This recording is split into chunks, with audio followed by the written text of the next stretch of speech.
Olá, está começando neste momento o seu programa Fé para Hoje. E é muito bom ter você por aqui e na sua companhia nós vamos mergulhar na Palavra de Deus enquanto ela nos traz informações sábias para a gente entender o dia a dia, entender o mundo e nós mesmos nesse grande plano, nessa história de salvação que Deus nos colocou e nos salvou para sermos úteis, felizes e satisfeitos nele.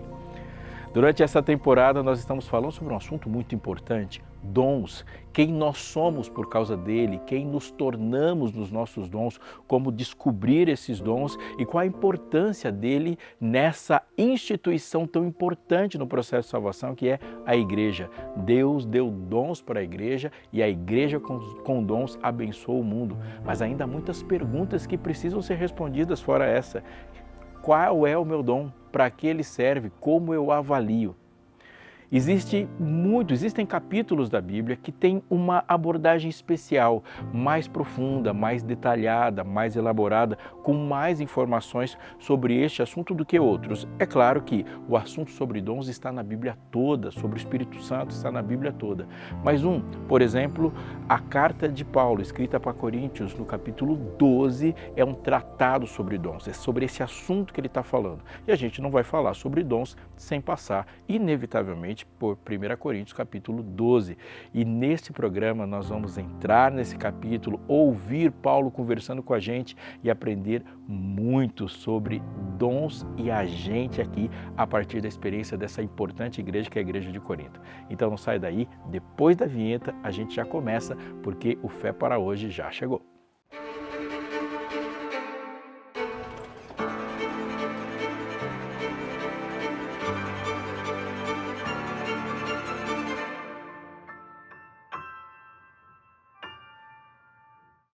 A primeira carta de Paulo aos Coríntios é uma daquelas cartas que a gente lê e percebe logo que a igreja de Corinto era problemática. Mas também ela é cheia de potencial. Paulo escreve com o coração de quem ama profundamente aquela comunidade, mesmo tendo que corrigir muita coisa. Para entender bem essa carta, vale voltar um pouco no tempo. Corinto era uma cidade importante na Grécia, uma espécie de grande centro comercial e cultural, onde gente do mundo todo passava. Corinto tinha um porto movimentado, comércio forte e era cheia de influência grega, com tudo o que isso significava: debates filosóficos, culto ao corpo, busca por sabedoria humana e, é claro, muita idolatria. A cidade também era famosa por sua imoralidade. Então, dá para imaginar que plantar uma igreja ali era uma tarefa e tanto. Paulo fundou essa igreja durante a sua segunda viagem missionária, como lemos em Atos 18. Paulo ficou lá por mais de 1 ano e meio, ensinando, formando líderes e vendo muita gente se converter. Mas depois de Paulo ter saído da cidade, a igreja enfrentou muitos desafios. Eles tinham dons espirituais, mas também estavam divididos, alguns se achando mais espirituais que outros. Tinham dificuldades para lidar com questões éticas, como o caso de moralidade dentro da comunidade, e cada caso. Outros se orgulhavam por seguir certos líderes e a igreja era cheia de panelinhas espirituais. Fora isso, também havia confusão sobre casamento, liberdade cristã, adoração e uso dos dons do Espírito. E até mesmo eles tinham problemas sobre o assunto da ressurreição dos mortos. Então Paulo escreve essa carta para responder perguntas que os próprios coríntios tinham mandado para ele e também para corrigir comportamentos errados que ele ficou sabendo por meio de alguns da casa de Cloé. O jeito como Paulo organiza a carta é bem prático. Ele começa com uma saudação típica das cartas da época, mas já deixando claro que aqueles irmãos fazem parte do povo santo de Deus. Depois ele entra nos assuntos. Primeiro fala de divisões na igreja e como elas são contrárias ao evangelho da cruz. Em seguida ele trata de problemas da imoralidade sexual e de como os cristãos estavam levando uns aos outros aos tribunais. Depois ele responde dúvidas sobre casamento, virgindade, fala sobre como fazer com os alimentos sacrificados a ídolos e discute como viver com liberdade sem escandalizar o irmão mais fraco. Mais para frente, Paulo fala sobre a ordem e o respeito nos cultos, com destaque para a ceia do Senhor. E depois ele dedica 3 capítulos para ensinar sobre os dons espirituais, incluindo o famoso capítulo 13, que ele vai falar sobre o amor. Por fim, ele trata da ressurreição, mostrando que esse é um pilar essencial da fé cristã. Ele termina com recados finais, planos de viagem e saudações pessoais. Em resumo, 1 Coríntios é uma carta cheia de orientações práticas, orientações teológicas, que mostra que mesmo em meio a confusões e pecados, Deus continua trabalhando com seu povo, chamando a maturidade e a unidade no corpo de Cristo. Nesta carta, no capítulo 12, nós vamos agora mergulhar para saber o que ela fala para a gente sobre dons.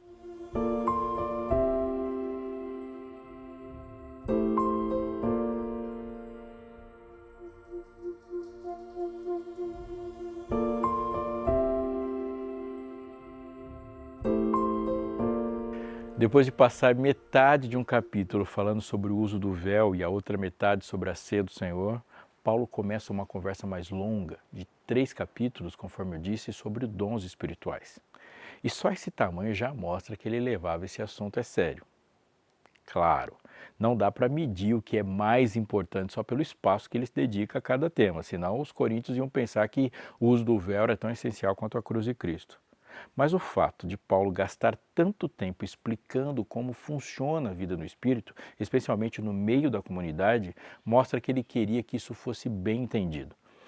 Ainda mais quando a gente vê que ele tratou assuntos como incesto, brigas judiciais, prostituição e até divórcio de forma bem mais direta e de forma muito mais rápida.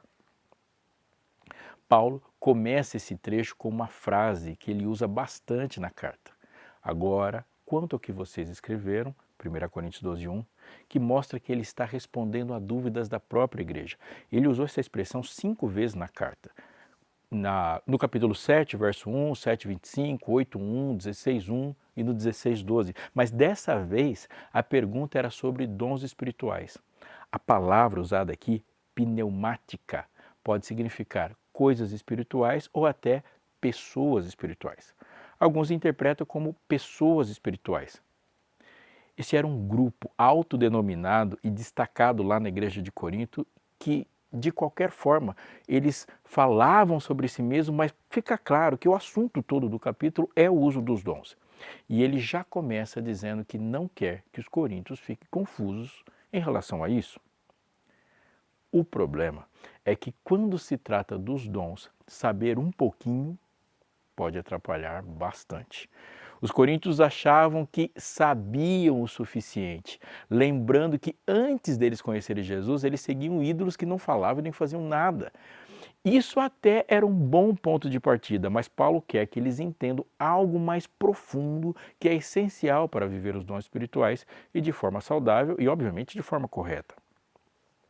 Para Paulo, o jeito de saber se o Espírito Santo está realmente agindo é ver se Jesus está sendo reconhecido como Senhor. Ele explica isso logo no começo do capítulo, em 1 Coríntios 12, verso 3. Portanto, quero que saibam que ninguém, falando pelo Espírito de Deus, afirma Jesus seja amaldiçoado. Por outro lado, ninguém pode dizer Jesus é Senhor a não ser pelo Espírito Santo. Pode não parecer a primeira coisa que viria à mente de alguém ao pensar em dons, mas é o que Paulo destaca. Os coríntios estavam mais impressionados com manifestações sobrenaturais como curas, profecias, línguas, e a gente também costuma ser assim. Mas Paulo, o verdadeiro sinal da ação do Espírito Santo, isso para ele, é quando uma pessoa reconhece que Jesus reina. Se alguém amaldiçoa Jesus, não importa quão poderoso pareça, aquilo não vem do Espírito. Mas se alguém confessa que Jesus é o Senhor, mesmo que sem nenhum espetáculo, pode ter certeza que o Espírito está ali. Isso muda tudo. No meio de tantas ideias sobre o que significa ser espiritual, Paulo mostra um teste simples e profundo. Jesus está sendo exaltado? Então é obra do Espírito. Além disso, Paulo mostra que essa confissão tem tudo a ver com a Trindade. No versículo 3 ele fala do Espírito de Deus, da declaração Jesus é Senhor e da atuação do Pai que enviou esse Espírito. Ou seja, Pai, Filho e Espírito Santo estão envolvidos quando alguém reconhece Jesus como Senhor. É isso que o Espírito mais deseja e é por isso, para isso, que ele foi enviado. Depois, dos versículos 4 até o versículo 6, Paulo continua com esse raciocínio trinitário e ele diz: ora, os dons são diversos, mas o Espírito é o mesmo. E também há diversidade nos serviços, mas o Senhor é o mesmo. E há diversidade nas realizações, mas o mesmo Deus é quem opera tudo em todos. Ou seja, há vários tipos de dons, vários tipos de serviço e várias formas de Deus agir, mas é tudo vindo da mesma fonte, do mesmo Espírito, do mesmo Senhor, do mesmo Deus. Isso mostra que o trabalho do Espírito está totalmente ligado ao Pai e ligado ao Filho. Em 1 Coríntios capítulo 12, verso 4, Paulo fala que existem diferentes tipos de dons e a palavra usada ali no original é do grego carisma. A palavra carisma vem de caris, que significa graça. Ou seja, os dons que a gente recebe do Espírito Santo não são algo que a gente mereceu ou conquistou. Eles são presentes, dons mesmos, dado por pura graça. O Espírito nos entrega esses dons como um presente generoso, sem a gente ter feito nada para merecer. No versículo seguinte, 1 Coríntios capítulo 12, verso 5, Paulo chama os dons de ministérios. Isso é importante, porque mostra que esses dons não foram dados só para a gente guardar para si ou para a gente se orgulhar. Eles são para servir. Foram dados para a gente trabalhar para o Senhor Jesus, para servir a Ele, para servir a igreja, para servir ao reino. Cada dom tem uma função, uma responsabilidade, um jeito de participar ativamente do que Jesus está fazendo no mundo por meio do seu povo. Aí em 1 Coríntios 12, 6, Paulo usa mais uma palavra, realizações. Ele está dizendo que é Deus, Pai, quem faz tudo acontecer, quem produz os resultados. Não é a nossa força, nem o nosso talento que faz o dom funcionar. É Deus quem age por meio dele.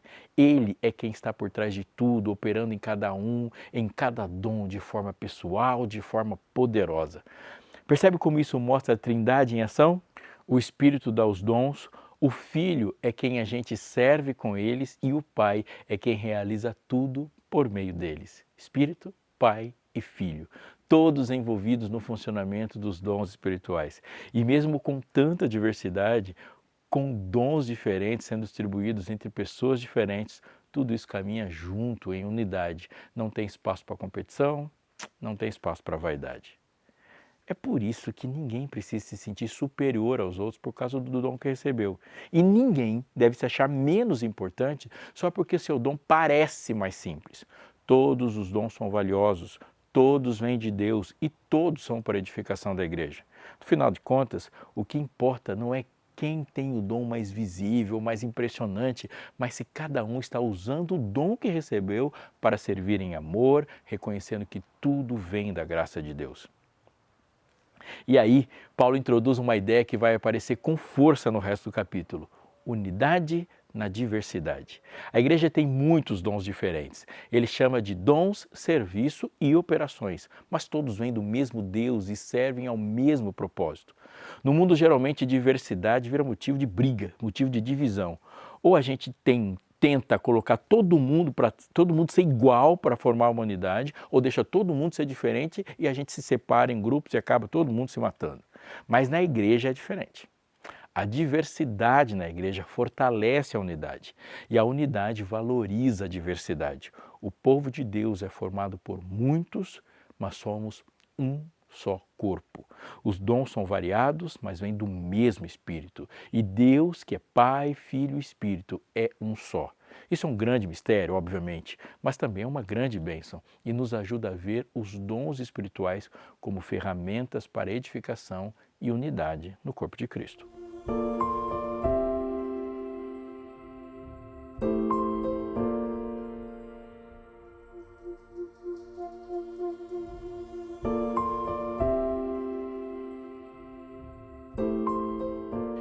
O sinal mais evidente de que o Espírito Santo está agindo em alguém é quando essa pessoa reconhece Jesus como Senhor. Mas Paulo também destaca outro sinal muito importante. Os dons espirituais servem para o bem de todo mundo. Isso está lá em 1 Coríntios 12, 7, onde ele diz que a manifestação do Espírito é dada a cada um visando a um fim proveitoso. Em outras palavras, os dons não são para fazer a pessoa que os recebeu parecer mais espiritual, nem para chamar atenção, nem para viver uma experiência fora do comum que não ajuda ninguém. Também não são para um grupinho especial dentro da igreja, como se alguns fossem os espirituais de verdade e o resto ficasse de fora. Deus dá dons para todo mundo, inclusive para você, para que todos sejam abençoados e abençoados abundantemente com isso. Paulo usa o termo manifestação do Espírito e muita gente hoje liga essa expressão a manifestações esquisitas, barulhentas, cair, babar e coisas de forma mística no culto. Mas não é nada disso. O que ele quer dizer com essa palavra, no grego phanerosis, é simplesmente que o Espírito Santo está se revelando de uma forma visível e de uma forma prática. A presença dele fica clara quando os dons são usados. Aí, para ajudar o pessoal de Corinto, e a gente também, Paulo dá uma lista de exemplos em 1 Coríntios, capítulo 12, dos versos 8 até o 10. Mas é muito bom lembrar que essa lista não é completa. Ele só está dando alguns exemplos de como o Espírito Santo pode agir. Mais para frente, no mesmo capítulo, nos versos 27 a 31, ele vai mencionar outros dons, como de apóstolo, mestre, os serviços, liderança. Ou seja, aqueles 9 dons que ele cita inicialmente não são todos os dons que existem. Repito, aqueles 9 dons não são todos os dons que existem, e eu nem sei se é possível fazer uma lista de todos os dons que existem. Os 2 primeiros dons da lista de exemplo que ele dá, palavra de conhecimento e palavra de sabedoria, são os mais difíceis de entender, porque eles podem ter vários significados. Pode ser que Paulo aqui esteja falando de pregar o evangelho com sabedoria, mas ele já usou termos parecidos no capítulo 2, quando fala sobre a sabedoria de Deus. Para algumas pessoas, palavra de conhecimento virou um jeito de dizer que alguém recebeu uma revelação específica sobre a vida de alguém, tipo saber de algo que não teria como saber naturalmente, ou até orar por cura ou algo parecido. Isso não é um problema em si, mas Paulo não entra nesses detalhes no texto. Pode ser que ele esteja só falando de pessoas que têm uma percepção dada por Deus sobre algumas situações e conseguem falar com clareza, falar com sabedoria, aprender e transmitir com profundidade sobre algo. E isso faria sentido, já que os coríntios estavam todos orgulhosos da sua sabedoria e do seu conhecimento. Nós vamos perceber no capítulo 13 que ele vai falar logo de cara, nos primeiros versículos, sobre essa sabedoria. E Paulo, ao longo da carta, vai corrigindo a visão distorcida deles, lembrando que é o Espírito quem dá sabedoria de verdade. Depois, ele menciona o dom da fé. Claro que todo crente tem fé, afinal, a gente só é salvo por crer. Mas parece que aqui ele está falando de um algo diferente, e é bom repetir. Ele não está dizendo da fé salvífica, no qual nós somos justificados por meio da fé. Ele está usando a palavra fé para dizer de algo amplo, diferente, algo que algumas pessoas têm, um tipo especial de fé, que alguém acredita mesmo quando tudo parece impossível. Nós estamos falando de uma fé para as coisas práticas da vida, das quais a gente precisa dessas pessoas perto da gente. Pode ser aquela confiança firme de que Deus vai curar alguém, aquela forma, é aquela pessoa que de uma forma de orar, ela vai abrindo portas, vai criando espaço para o milagre de Deus, onde parece que não tem nenhuma possibilidade. Tem gente que tem esse tipo de fé com mais facilidade, e isso também é dom de Deus. Em seguida, Paulo fala dos dons de cura. Todo cristão pode orar por cura. E Tiago 5 até manda os presbíteros fazerem isso. Mas o dom de cura é algo especial, que Deus dá para algumas pessoas com mais frequência. E um teste para saber se é um dom mesmo é que esse dom não costuma ser falível. Presta atenção no que eu vou dizer. Eu já orei por gente. E por muita gente no meu ministério. Eu já orei por algumas pessoas e essas pessoas sararam. Mas eu também orei por umas pessoas em um dia e no outro elas tinham morrido. Isso quer dizer que eu tenho o dom da cura? Não, isso é exatamente dizer que eu não tenho esse dom. Isso quer dizer que algumas pessoas elas têm esse dom e a frequência como que elas fazem isso e a frequência como a manifestação do dom se dá é um sinal de que esse dom de fato existe. É bom lembrar também que isso não é um prêmio por uma pessoa ser mais santa, ter mais fé ou fazer a oração certa. é dom, dom mesmo, presente de Deus que Deus escolheu. O mesmo vale para o dom de milagres. Paulo tinha esse dom, claramente. Depois vem o dom de profecia na lista dele, que é falar algo da parte de Deus para edificar, para consolar, para exortar, para ensinar a igreja. Também tem o dom de línguas e o dom de interpretar essas línguas. E Paulo vai falar mais sobre isso quando chegar no capítulo 14. E por fim, tem o dom de discernir espíritos, ou seja, saber se o que está acontecendo vem do Espírito Santo ou de um espírito maligno, ou simplesmente esse espírito da época, mentalidade mundana, aquele clima cultural do mundo que alguns chamam de Zeitgeist, ou de alguma outra fonte. Todos esses dons e muitos outros que nem foram listados aqui vêm do mesmo Espírito. É Ele quem distribui cada dom para cada pessoa do jeito que Ele quiser. É o que está em 1 Coríntios 12, 11. Mas um só e o mesmo Espírito realiza todas essas coisas, distribuindo-as a cada um individualmente, conforme quer. Isso nos lembra que a gente não escolhe qual dom vai ter, é o Espírito quem decide. Agora, muita gente lê esses versículos e já pensa, tá, mas esses dons ainda existem hoje? A igreja de hoje ainda deve esperar por curas, milagres, profecias, por línguas? Essa é uma pergunta importante e vamos com certeza falar sobre isso aqui mais profundamente e abrangentemente no Fé para Hoje. Acompanhe essa série. Mas como ponto de partida é bom ter uma regra simples em mente. Se o Novo Testamento diz algo sem limitar a um tempo ou a um grupo específico, a gente deve assumir que aquilo vale para todos os cristãos, inclusive nós hoje. E como aqui Paulo está claramente falando da igreja toda, e ele usa expressões como cada um, todos, cada pessoa, então faz sentido entender que esses dons são para todos os cristãos. Pelo menos, por enquanto. É mais prudente escutar o que Paulo está dizendo com atenção e estar aberto para aprender o que o Espírito ainda quer fazer entre nós.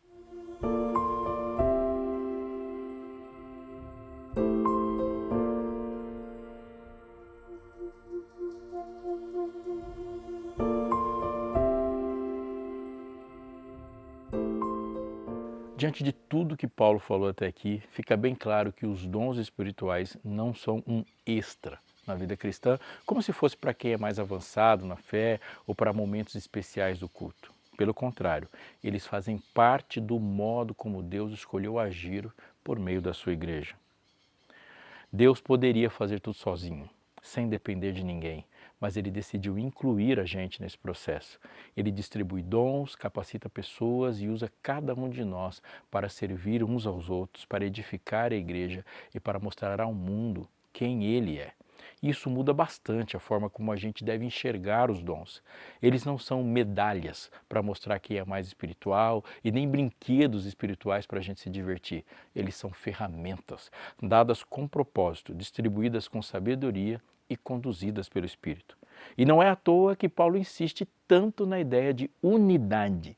Todos recebemos dons diferentes, mas todos fazemos parte de um mesmo corpo. A igreja só funciona direito quando cada parte do corpo faz a sua parte.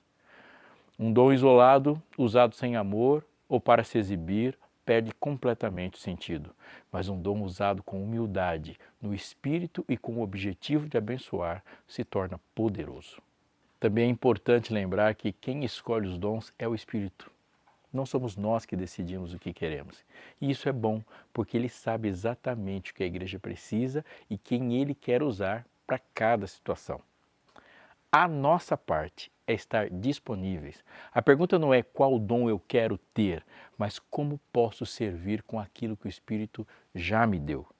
Paulo vai continuar desenvolvendo esse tema nos próximos versículos e capítulos, mas até aqui já deu para perceber que a ação do Espírito na igreja é algo vivo, atual e indispensável.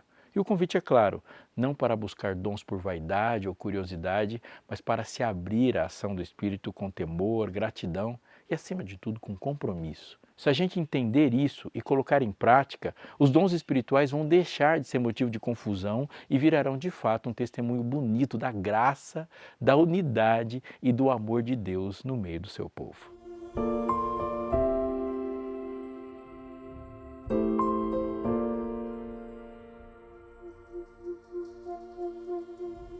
Quero te desafiar a saber mais sobre o assunto, a se aprofundar nessa mensagem de graça e ser alguém que saiba usar seus dons, alguém submisso ao Espírito Santo.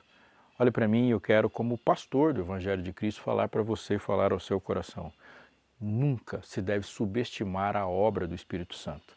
Quando Jesus subiu ao céu, ele nos concedeu o Espírito Santo. O Espírito Santo é a vida da igreja. O Espírito Santo é a companhia que você tem. E o lugar da habitação do Espírito Santo é em você. Tem muita gente criando métodos de ficar cheio do Espírito, falando sobre batismo do Espírito, pensando em plenitude do Espírito, mas aquilo que elas estão pensando não tem absolutamente nada a ver com aquilo que Deus revelou sobre a função do Espírito. E você quer saber de uma coisa mais frustrante do que esperar de Deus uma promessa que Ele não fez? Sabe qual é o grande estrago de esperar de Deus uma promessa que Ele não fez? A gente deixa de obter as promessas que Ele fez e estão disponíveis a nós. Saber sobre essa grande obra, repito, é de fundamental importância. É totalmente impossível saber? Não, aquilo que nos está disponível nós podemos conhecer. E pode ser que você, como muitas pessoas, e é totalmente normal isso, queira saber mais, mas não sabe como começar. Afinal de contas, as expressões, os ensinos, os versos sobre o Espírito Santo estão espalhados pela Bíblia toda, inclusive no Antigo Testamento. Eu tenho algo aqui para te ajudar. Eu digo que é um desafio porque depende da sua humildade, da sua vontade, e você vai se unir naquilo que a gente acabou de falar aqui no Fé para Hoje. Existe alguém que recebeu o dom do ensino, do discernimento e com conhecimento teológico e da Bíblia, pegou as informações sobre o Espírito Santo e colocou organizadamente, didaticamente, com respeito à verdade e com amor por você e organizou um material como esse que eu tenho aqui nas minhas mãos. O Espírito Santo, o Deus dos bastidores. Por que Deus dos bastidores? Você precisa da revista para saber. Eu disse algumas coisas para você aqui, nessa temporada você vai saber bastante sobre dons, mas quando nós estamos falando dessa obra do Espírito Santo, tem mais para saber. Eu estou com material aqui muito bom, denso, com mais de 80 páginas, com lições práticas. E na minha mão, eu quero abrir para dizer para você, são 14 temas sobre o Espírito Santo. Frutos, os dons, o dom de línguas, muito temos para saber sobre isso, a personalidade do Espírito Santo, ele é poder de Deus ou é uma pessoa de Deus, quem é, como ele atua, qual é a função dele no seu coração, como ele age na sua vida. Essa revista chegará até você assim que você a pedir, e você tem 3 formas de pedir. Você pode pedir pelo site da Escola Bíblica, novotempo.com/Escola Bíblica. E lá você vai preencher um cadastro, vai ser encaminhado para essa revista, vai pedir a revista, vai escolher lá, é muito fácil e a revista chegará até você. Você pode também mandar uma mensagem pelo nosso WhatsApp, que está aparecendo para você agora aqui na tela. Por mensagem mesmo, você vai ser encaminhado, o processo também é simples, ou você pode ligar para a gente. Nosso código de área é 12, tanto para o WhatsApp quanto para o telefone. Você escolhe. Lembrando que a revista faz parte do projeto Novo Tempo, para se estender até a sua casa. Então ela é totalmente gratuita, inclusive o envio. Você tem a opção também de ser abençoado por esse material e compartilhar o link da Escola Bíblica que fala desse material para todos os seus contatos no WhatsApp. Se você entrar lá na Escola Bíblica, você vai obter o link facinho. Eu te chamo a ter uma prova de fé, de amor, abençoar as pessoas, colocar esse material na mão dos seus amigos. Você escreve lá que no Fé para Hoje você ficou sabendo e você vai sim ser um agente do Espírito Santo para a distribuição de fé, de amor, de esperança, de conhecimento de Deus. Nós falamos sobre dons e continuaremos a falar sobre dons. Temos um encontro marcado com você no próximo Fé para Hoje. Não vai me deixar sozinho. Eu espero você. Estaremos juntos falando da Bíblia, da Palavra de Deus para os nossos corações.